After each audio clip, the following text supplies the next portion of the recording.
네, 코로노믹스 시간입니다. 정철진 경제평론가 나오셨습니다. 어서 오십시오. 네, 안녕하십니까. 자, 전 세계적으로 델타 변이가 확산되고 있는 가운데 증시에도 영향을 미치고 있는 것 같아요. 그렇습니다. 이제 지난해와 같은 뭐 비슷한 패턴이라고 표현을 해야 될까요? 네. 작년을 돌이켜 보면은 이제 이 작년 코로나19 바이러스였었죠. 그렇게 되니까 그걸 막으려고 돈을 계속 풀었고 이렇게 되니까 원자재 가격은 급락하고 뭐 다우라든가 S&P는 하락을 했지만 이제 꿈을 먹고 자라는 실은 유동성에 힘을 받는 나스닥들은 승승장구하지 않았습니까? 최근에 델타 변이 또 델타 플러스 변이가 득세를 하게 되면서 이런 패턴이 같이 나오고 있는데요. 실질적으로 보면은 뭐 다우도 그렇고 또 원자재 가격이 급락을 했습니다. 반면에 뭐 나스닥 특히 뭐 테슬라 같은 성장주들이 다시 힘을 내고 있는 그런 모습인데요. 다만 저는 개인적으로 이것은 일시적인 현상이다 이렇게 바라보고 있습니다. 지금 나오는 것이 마치 작년처럼 또 뭐 계속 그런 상황은 좀 아니라고 느껴지는 것이 일단 미국만 보더라도 어느 정도 이 생활로의 복귀, 특히 내수들이 좀 나오고 있습니다. 특히 고용도 빠르게 회복되고 있고요. 그렇게 된다면 결과적으로 돈을 더 이상 무한대로 쏟아낼 수는 없다. 그렇게 된다면 이제 최근은 어쨌든 나온 건 좀 일시적이다 이렇게 바라보고 있습니다. 이제 작년과 비슷한 양상을 보이고는 있으나 작년처럼 계속해서 급증하지는 않을 것이다. 그러니까 주의를 하셔야겠다라는 말씀해 주신 것 같고요. 최근에 코로나19가 재확산되면서 방역은 물론이고 경제에도 영향을 끼치고 있는데요. 한국개발연구원이 코로나 재확산으로 우리 경제 회복이 불확실하다라는 전망을 냈다고요. 그렇습니다. 내수 때문에 그렇습니다. 올 한 해 제가 뭐 이 코너에서도 누누이 말씀드리지만 수출이 너무나 잘 되고 있고요. 지금 월별로 뭐 550억 달러, 560억 달러까지 나오는 그런 수준이고 이런 상태라면 수출은 정말 꿈의 숫자라고 하죠. 6천억 달러 연간도 충분히 저는 달성할 수 있을 것 같은데 그럼에도 불구하고 뭐 최근에 KDI도 그렇고 조금 우려를 표하는 것은 역시 내수죠.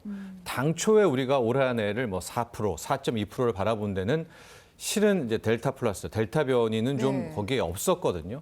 빠르게 지금 이렇게 사회적 거리두기 4단계가 오래 지속될 줄은 실은 예상을 못 했었습니다. 그러니까 만에 하나 그러면 안 되겠지만 이게 또다시 뭐 한 달 이상 가서 가을 특수까지 놓치게 된다면 아마도 이 내수 회복의 제약을 통해서 좀 우려되는 상황이다 이렇게 바라보고는 있는데요.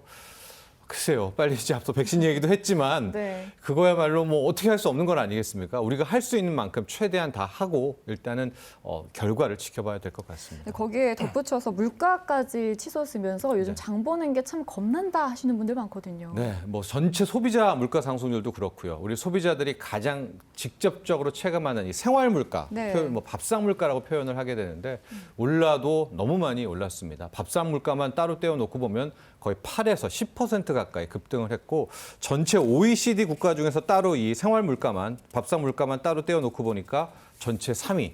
이게 10년 내 최고치를 찍었는데 이것도 좀 문제가 있는 것이요. 이상기후가 가장 큰 이유입니다. 우리가 밥상 물가, 이 농수산물들이 과거에는 올라봐야 3개월에서 6개월이면 잡힙니다. 그 이유가 가령 배추 가격이 뭐 올랐다. 배추가 한 3번, 4번 나오거든요. 그럼 그 다음에 배추 농사를 많이 짓습니다. 뭐 고랭지에서도 많이 짓고요. 그러면은 배추가 쏟아지면서 가격은 잡히죠. 근데 최근에 여러분도 느끼셨겠지만 이상기후가 거의 2년을 계속 갑니다. 폭염 오고요. 갑자기 장마가 뭐 오래되고요. 폭우가 오고요. 한파가 오고 그러면서 작황이 계속 2년간 나쁘게 되니까 완전히 수급이 깨진 그런 상황이 됐고 더 큰 문제는 이게 우리나라만의 이상기후가 아니라 전 세계적으로 그러니까 농수산물을 많이 특히 농작물을 많이 공급하는 국가들도 이상기후 때문에 지금 공급을 못하고 있어서 당분간 이 먹는 물가, 밥상 물가는 오를 것 같은데 서민들이 정말로 여기에 직격탄을 맞고 있고 특히 이제 또 이제 연말로 가고 또 내년에 큰 대통령 선거가 있지 않습니까? 이렇게 되면 돈도 풀리고 또 물가가 과거를 보면서 들썩거리게 됩니다. 뭐 공공요금부터 해서 그렇게 되면 글쎄요, 지금 서민들은 더 힘들어질 수 있는 그런 대목이 있습니다. 그러니까 더 아껴야 되나라는 생각도 하게 되는데 오히려 지난달 카드 사용량이 늘었다는 또 기사도 있더라고요. 저도 뭐 이거 하면서 뭐 방송에 이렇게 댓글에 앞뒤가 안 맞는다.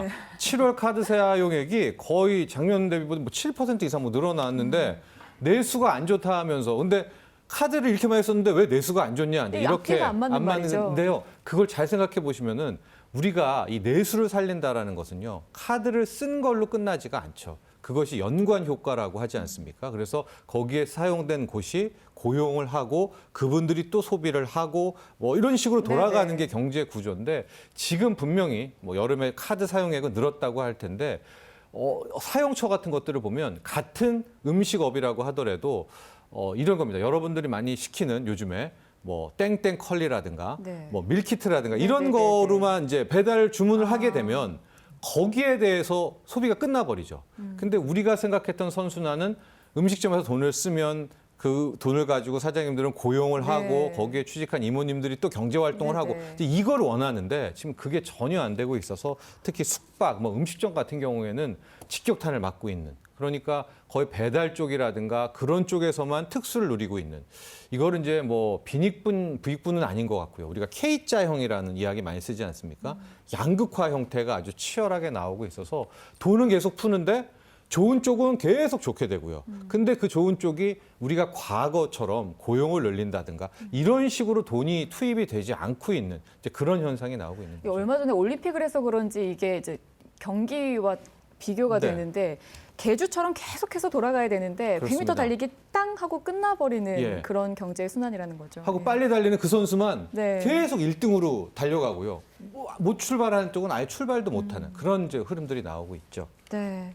참 이런 상황이 되니까 한국은행이 금리를 인상할 것이다라는 전문가들의 예측이 나오고 있습니다. 그렇습니다. 정철진 평론가님 어떻게? 네, 저도 그럴 것 같고요. 이제 한국은행도 계속 지켜봤겠죠. 근데 이런 흐름을 보니까 계속 저금리에 어쨌든 뭐 유동성 공급을 하더라도 이 돈들이 널리 퍼진다든가 혹은 뭐 실물 경제에 투입이 되는 게 아니라 자산 가격으로 간다든가 잘 되는 쪽에만 계속 들어가게 되니까 물가만 지금 높아지는 현상 아닙니까? 네. 그래서 지금 한국은행은 이게 결단을 해서 아마도 제 생각에는 빠르면 다다음 주에 있을 8월 금융통화위원회에서 금리 인상에 나설 가능성도 있고요. 한 번은 아닐 겁니다. 왜냐하면 그동안 이주열 하는 총재와 뭐 한국은행에서 입장을 1, 2회 정도까지는 네, 생각을 한다라고 하니까 글쎄요. JP모건 같은 데는 우리 한국이 연내 2번도 금리 인상이 가능하다라고 이제 이야기는 했는데 일단은 이제 한국은행은 이렇게 결정을 내렸지만 다만 이제 금리 인상을 또 하게 되면 초반부의 그 인상 충격은 그렇죠. 또 서민들 또 힘든 분들이 더 많이 받게 되거든요. 그러니까 예. 일반 가게에는 어떤 영향을 미치게 될지가 궁금해요. 일단 대출이 많은 가게들은 아직까지는 아니지만 대비를 해야 될 필요가 있습니다. 왜냐하면 우리가 금리 정책, 통화 정책은 우리가 그러니까 기조를 탑니다. 추세를. 그래서 한두 번 올리고 멈추는 금리 인상, 또 한두 번 내리고 멈추는 금리 인하는 없기 때문에 만에 하나 올해 뭐 2번의 금리 인상이 됐다면 그것은 금리 인상이라는 추세의 시작입니다. 그래서 이제는 뭐 투자도 생각하시고 뭐 많은 고민을 하실 텐데 네네. 저는 빚 관리, 이 부채 관리가 오히려 우리 가게들에 있어서는